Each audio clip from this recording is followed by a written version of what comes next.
मैया रोने लगी, हे कन्हैया यही तो तुम्हारा भाव है। कभी किसी को बुआ बनाते हो, कभी किसी को ताई बनाते हो, कभी किसी को चाची बनाते हो, कभी किसी को मौसी बनाते हो। इस माया के बंधन में सबका ऐसे बांध रखा है। लेकिन कन्हैया ये क्यों भूल जाते हो कि सारे संसार के पिता आप ही हो।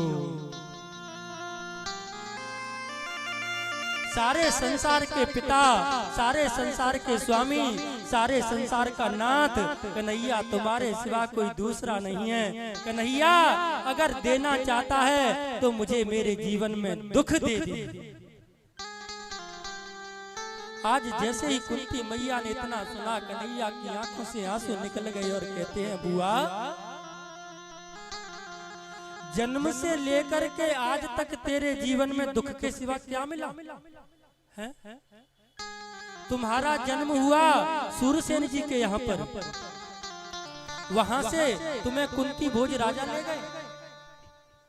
और जब एक बेटी दूसरे के यहाँ पर पहुंच जाए तो इतना सुख नहीं मिलता जितना अपने पिता के यहाँ पर मिलता है। वहां से भी तुम्हारी शादी हुई तो ऐसा पति मिला कि जिसका कभी तुम्हें सुख नहीं मिला, जो पांडु रोग से पीड़ित था।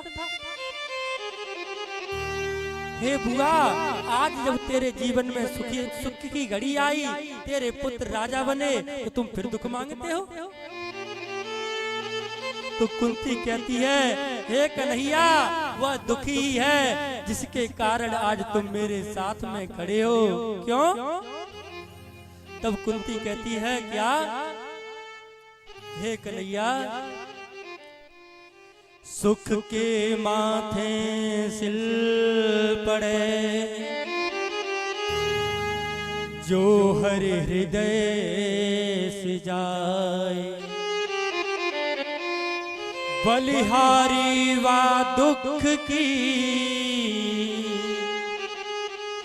जो पल पल नाम रटाए। हे कन्हैया उस दुख पर तो मैं पत्थर मारना चाहूंगी जिस सुख के आने से हमारे जीवन से परमात्मा निकल जाए।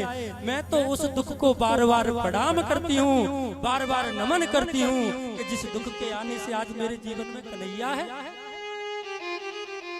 आज जैसे ही कन्हैया से कुंती मैया ने इतना कहा और कन्हैया कहते हैं, ये बुआ अगर तुम मुझे भगवान मानती हो तो सब लोग मुझसे आज वरदान मांगो।